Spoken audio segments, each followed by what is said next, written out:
நான் உனக்கு ஒன்று சொல்கிறேங்க, ஒரு மாணவன் பாட்டு கற்றுக்கணும்னு விரும்புகிறான், அவங்க அப்பா உண்டி சேர்த்து விடுறாரு. அந்த பாட்டு ஆசிரியர் பாட்டு சொல்லிக் கொடுக்குற ஆசிரியர் பெருமகன் ஒரே ஒரு பாட்டை 6 மாதம் போயிட்டு இருக்கிறாரு. இவன் எரிச்சல் அடைகிறான். ஐயோ அதே என்ன இதையே 6 மாசமா பாப்பா, அவருக்கு எரிச்சலாக தான் இருக்கு அவனுக்கு. அவர் அதை பற்றி கவலைப்படலை. இதே படி, இதுதான் பாடம், இதுதான் பாடம், இதான் பாடம், இதான் பாடம். 6 மாசமா ஒரே பாட்டுங்க. இப்போ பாட்டு போட்டிங்க, இந்த சூப்பர் சிங்கரு, இந்த சரிகமப்பா, இந்த சி தமிழ், இந்த விஜய் டிவி நடக்குமா, ஒரு பாட்டு போட்டிக்கு போயிட்டாங்க. என்னென்னமா பாட்டா அவன் பாடுறான், இவன் இந்த ஒரு பாட்டை தாங்க பாடுறான். ஆனால் பாட்டா பாடுறாங்க, தூய பிரமாதமா பாடுறான். மொத்த பேர் எந்திரிச்சு கைதிட்டான். ஏன்னா அவ்வளவு அழகா பயிற்சி எடுத்து 6 மாசமா ஒரே பயிற்சி தாங்க. அவனை மிஞ்சல அவன் தாங்க முதல் பரிசு.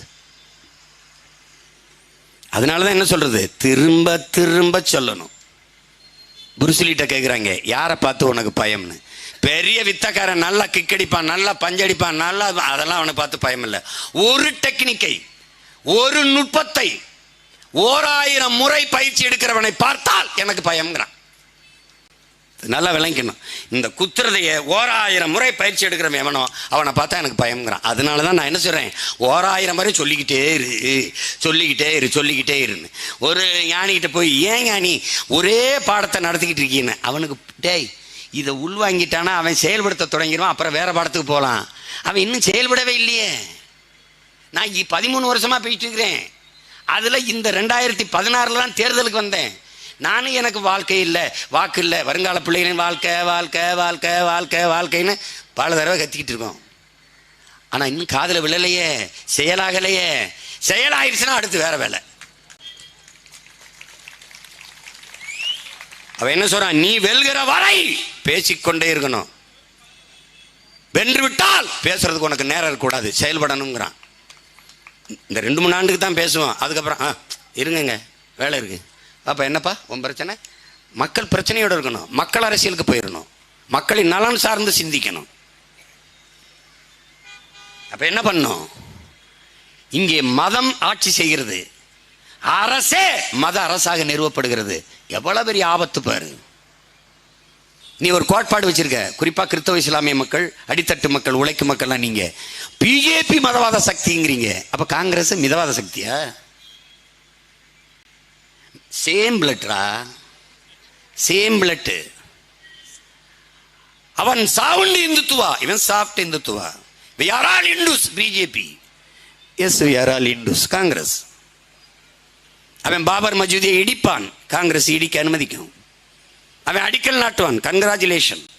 பாபர் மசூதிக்கு தீர்ப்பு எப்படி வந்தாலும் அப்படி ஏற்றுக்கொள்ளுங்கள், மொத்த பேரும் பேசுவான்.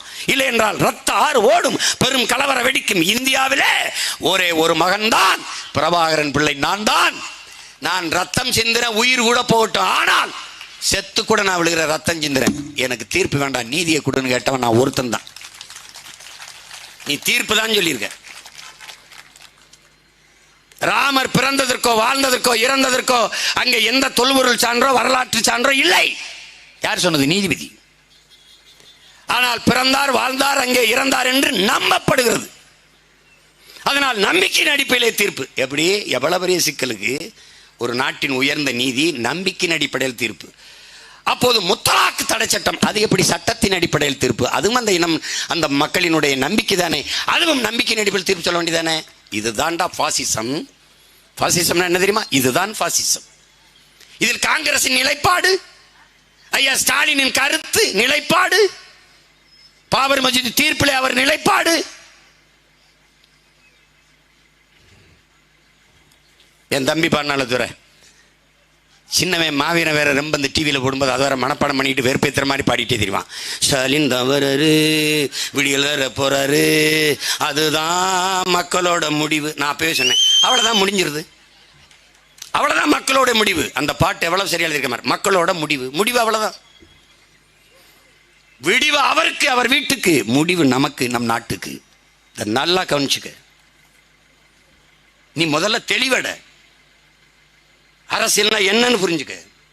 உலக அரசியலை பார், உலக நாடுகளின் நிர்வாகத்தை பார், அதுக்கப்புறம் என்னை ஒரு தடவை பார். எனக்கு போடலான்னா போடு, இல்லைன்னா அவங்களுக்கு தான் போடலாம், தாராளமாக போடு, எனக்கு ஒன்றும் பிரச்சனை இல்லை. ஒரு பிரச்சனை எனக்கு ஒன்றும் இல்லை, ஒன்றும் கிடையாது. மதம் எப்படி நாட்டை ஆளலாம்? எப்படி ஆளலாம்? காந்தி சொல்றார், நான் இந்து மதம் சார்ந்தவன், என் மதத்துக்காக என் உயிரை கூட கொடுப்பேன். ஆனால் நான் அரசாட்சி செய்தால் மதத்திற்கும் அரசுக்கும் 5000 கிலோமீட்டர் தூரம் வைப்பேங்கிறாரு. இங்கே மதம் அரசாளக்கூடாது என் உடன் பிறந்தவனே, அதை கடந்த மனிதம்தான் புனிதம், அந்த மனிதம்தான் அரசாளணும். அதுவும் உன் உடன் பிறந்தவன் முன்வைக்கிற அரசியல் அதுவும் இல்லை. அரசியல் என்பது முழுக்க முழுக்க மக்களுக்கான சேவைதான். பெருந்தலைவர் காமராஜர் தாத்தா, அரசியல் என்பது மக்களின் மீது அதிகாரத்தை செலுத்துகிற விவகாரம் அல்ல, அது மக்களுக்கு ஆற்றப்படுகிற தொண்டு. இது எங்கள் உயிர் தலைவர் மேதகு பிரபாகரன், அவன் பேரனும் இவன் பிள்ளைகள் நாங்கள். அரசியல் என்பது அனைத்து உயிர்களுக்குமான தேவையும் அதை நிறைவு செய்யும் சேவையும் தான் எங்களின் அரசியல். என் அரசியல் எறும்புக்கு இருக்கு, உன்னை கடிக்கிற மூட்டை பூச்சி கொசுக்கு இருக்கு, புல்லு பூண்டுக்கு இருக்கு, நாய் நரிக்கு இருக்கு, பாம்பு கொக்குக்கு இருக்கு, எல்லாத்துக்கும் இருக்கு. உலகில் எல்லா உயிரினமும் இருந்தால்தான் மானுடன் வாழ முடியும். இது உயிர் சங்கிலி, உயிர் தொடர்பு, உயிர் சுழற்சி. இதாண்டா சூழியல், இதாண்டா உயிரியல், இதை அறிவதாண்டா அறிவியல், இதை உணர்த்துவதாண்டா அரசியல். இதாண்டா கத்துக்கு நீ. இதெல்லாம் ஒண்ணுமே தெரியாம எனக்கு ஓட்ட போட்டு வெள்ள வெட்டின்னு வச்சுக்க, நான் ஒரு வேலை செஞ்சுக்கிட்டு இருப்பேன். 10 ஆண்டு பசுமை திட்டம், பல கோடி பனை திட்டம், ஏரிகள் தூர்வாரி எல்லாம் அரசு பண்ணி அந்த மக்கள் இயக்கமாக மாற்றுவேன். மாற்றிக்கிட்டு எல்லாம் இந்த 100 நாள் வேலையெல்லாம் உட்காந்துலாம் பல்லாங்குழிலாம் ஆடிக்கிட்டு இருக்க முடியாது. மரக்கண்டு நடணும், தண்ணி ஊற்றி வளர்க்கணும். 10 மரக்கண்டு நட்டால் ப்ராக்டிக்கலாக 10 மார்க் போடுவேன்.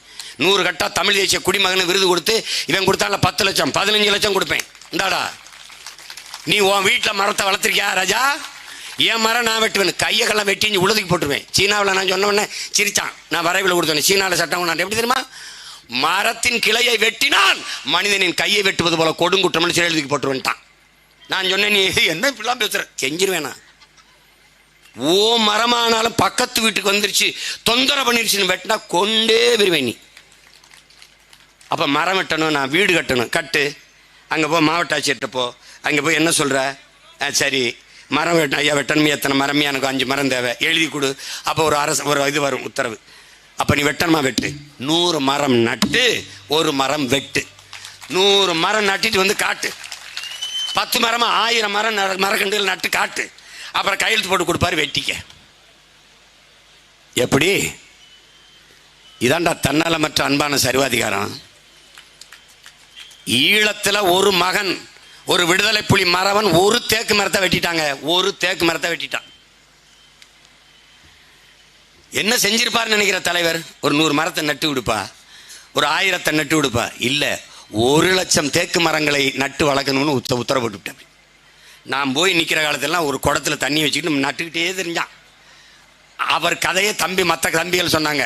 அவன் வந்து என்னடா கஸ்டமர் இல்லைண்ணே, நாட்டுக்காக தான் நடுறேன், நான் செஞ்சது தப்பு தானே, தலைவரோட உத்தரவு நான் நடுறேன்னே. அப்போ எவ்வளோட நட்டுருக்கேன்? 50,000 மரம் நட்டுட்டேனே, இன்னும் 50,000 தானே நான் நட்டுருவேனேன்ட்டு. அது இல்லைன்னா சரி செய்ய முடியாது தம்பி, ஒழுங்குபடுத்த முடியாது, ஒழுங்கு செய்ய முடியாது. வளர்கிற ஒரு நாட்டை ஒழுக்கமும் நேர்மையும் உண்மையும் மிகுந்த நாடாக வளர்த்து வார்த்தை எடுக்க முடியாது. ஊழல் பெறக்கூடாது, லஞ்சம் பெறக்கூடாதுன்னா கூடாதுதான்.